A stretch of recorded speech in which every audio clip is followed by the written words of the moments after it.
Is this a sneaky contender for Whiskey of the Year? Hey everybody, welcome back to another episode of the Bourbon Hutch, and thanks so much for joining me on this journey through the world of whiskey. So, this whiskey in particular, Jack Daniel's Single Barrel Barrel Proof Rye, has been quite the story here in 2023. But really, the story actually begins back in 2020. So in 2020, Jack Daniel's released a special edition, limited release, barrel proof rye. By all accounts, it was one of the best whiskeys of the year. People raved over it, super high prices on the secondary market. Some people put it as their actual definitive best whiskey of all of 2020. Fast forward 3 years, and now we've got a wider release of Jack Daniel's Single Barrel Barrel Proof Rye. So it's not the limited special release that we've seen, although it's not exactly easy to find right now. Especially the first wave of releases for this Jack Daniel's rye, the barrel strength version.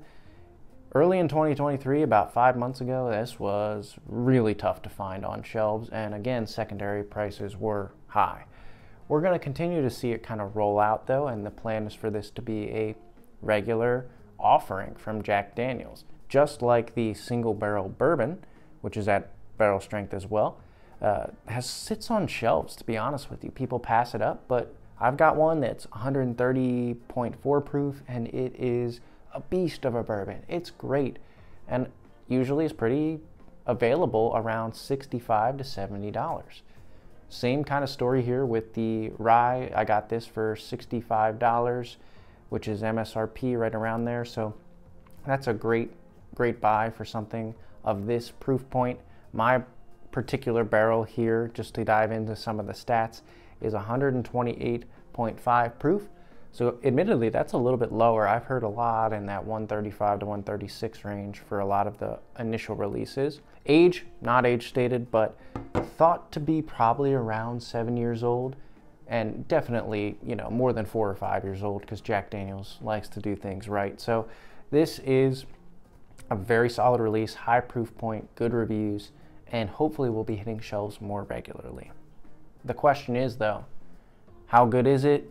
Is it really one of the best releases of the year? Should you be hunting this one like you're hunting everything else that's coming out in allocated season because it's on par with all those releases?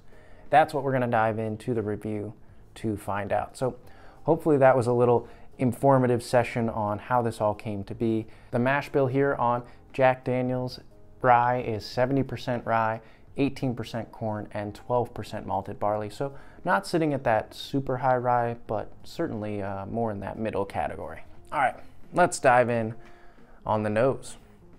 I've let this sit for probably about 10 minutes or so to really open up because it is quite high proof.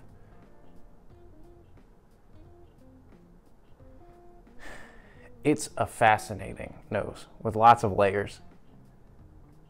First thing I get is this like popping, bright, almost cotton candy-like sugar.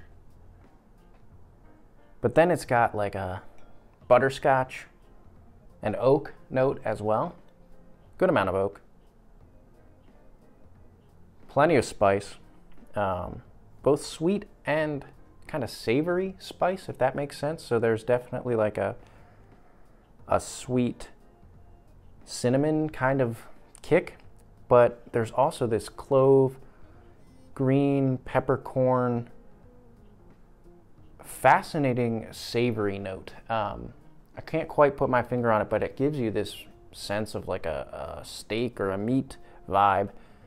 It's not overwhelming, and it doesn't actually clash that much with that cotton candy bright sugar, but it's sort of like a deep dark bourbon with clear rye effects in here. It doesn't scream rye to me, but it's got rye characteristics that definitely kick up throughout the nose. Maybe a little bit of a mint as well. Maybe even citrus, like lemon. Yeah, it's complex, it's layered, it's interesting, and it's also powerful. It jumps out of the glass. But it is like a more decadent, rich, popping, proud and loud nose, which is great. Let's dive into the palate and see how that all holds up in the most important part of the whiskey. Cheers.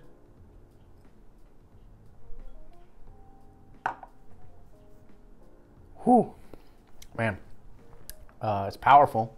It's hot for sure. It's not the first whiskey I've had today, but it is still punching. But it's full of flavor. It's a flavor bomb in a lot of ways. It's got good mouthfeel, just to start off with that. It's nice and syrupy, so enjoying the way it just coats the mouth. There's more fruit than I was getting on the nose. A lot more fruit, like a really nice dark cherry. Kind of at the center of this thing. Some oak as well. But then it's got these rye flourishes, so there's definitely this like butterscotch, brown sugar, bourbon thing going on with the cherry and the oak. And then it's got really interesting, this savory, again, like green peppercorn, black pepper, some clove, lots of spice. And that especially kicks in the back end. Like it gets clear that it's a rye by the end of the sip. But then there's just a touch of that bright cotton candy sugar, almost bubblegummy, and lemon citrus as well. Just to layer in some rye kick. It's complex as one of the words and powerful. So, but overall it's cohesive and it tastes great. Let's go in for a second sip now that we've got it on the palate, and we should be able to pick out some more flavor notes from this experience. Cheers.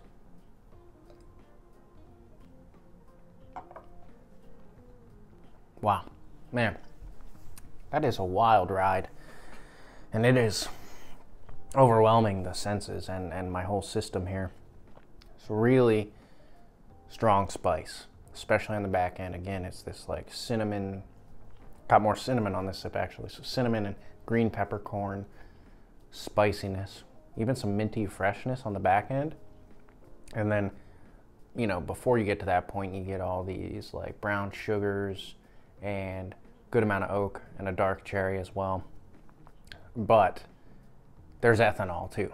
There is alcohol, there is full force burn in a sense. This is a big boy whiskey, for sure.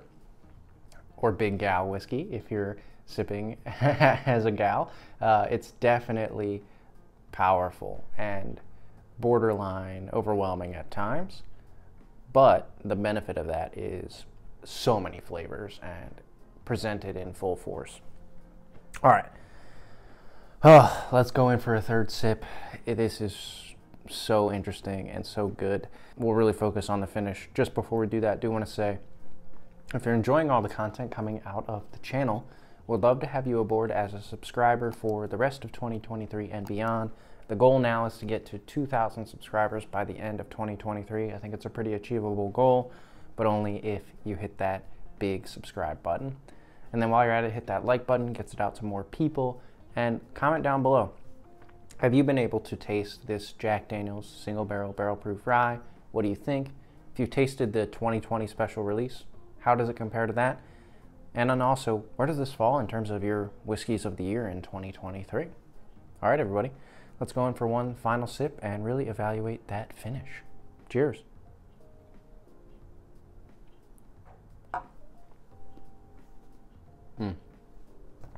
Yeah, that might have been the best sip. That was really, really good. The savory rye element really took over there, and it's great. I'm getting a little bit of that lemon and cherry fruitiness mixed in with this savory green peppercorn, rye spice, some clove, some cinnamon. Very flavorful. It's like one of those, I'm just envisioning in my mind, like some sort of, steak meal, because it's got this savory quality for me, but with these like flourishes of lemon and a cherry glaze and an oaky finish to it. It's just hard to describe, but it's got a ton of flavors at like level 10 flavor power. Again, hot. I get a Kentucky hug, or let's just call it what it is, a Kentucky burn on this one pretty much every sip. It's kind of hard to avoid how powerful it is going down. But the amount of flavor on this is great, and it is unique, it's different. It's kind of like bourbon core with rye flourishes, but by the finish, which is long, by the way, you know that it's a rye with the spice and a lemon, almost minty quality that's sticking around for me. Refreshing by the finish. Weird, kind of awesome, but dark, rich, and then kind of rye, spicy, and refreshing by the end. Really, really good stuff. All right, everybody, that's going to do it. That's my full breakdown here of Jack Daniel's Single Barrel Barrel Proof Rye from 2023. Was happy enough to get basically what is, I think, the second wave of this coming out. So if you haven't been able to get it, might be time to start checking the shelves at local stores or asking around about it, because it seems like the second wave is hitting now, which is great. And just excited for the future where this is going to be a hopefully more readily available option. And maybe as the hype kind of calms down, this is going to sit on shelves just like the bourbon does. So don't spread the word too far. But, you know, this is a great release from Jack Daniel's. And honestly, this is going in my Whiskey of the Year competition at the end of the year. It totally deserves to be there. It's a great release. It's full power. And I'm excited to see how it does. Again, would love to hear in the comments below how you've experienced this one so far this year, or if you're continuing to hunt for it. Until I see you guys again for another video, all I can say is keep drinking good whiskey and cheers.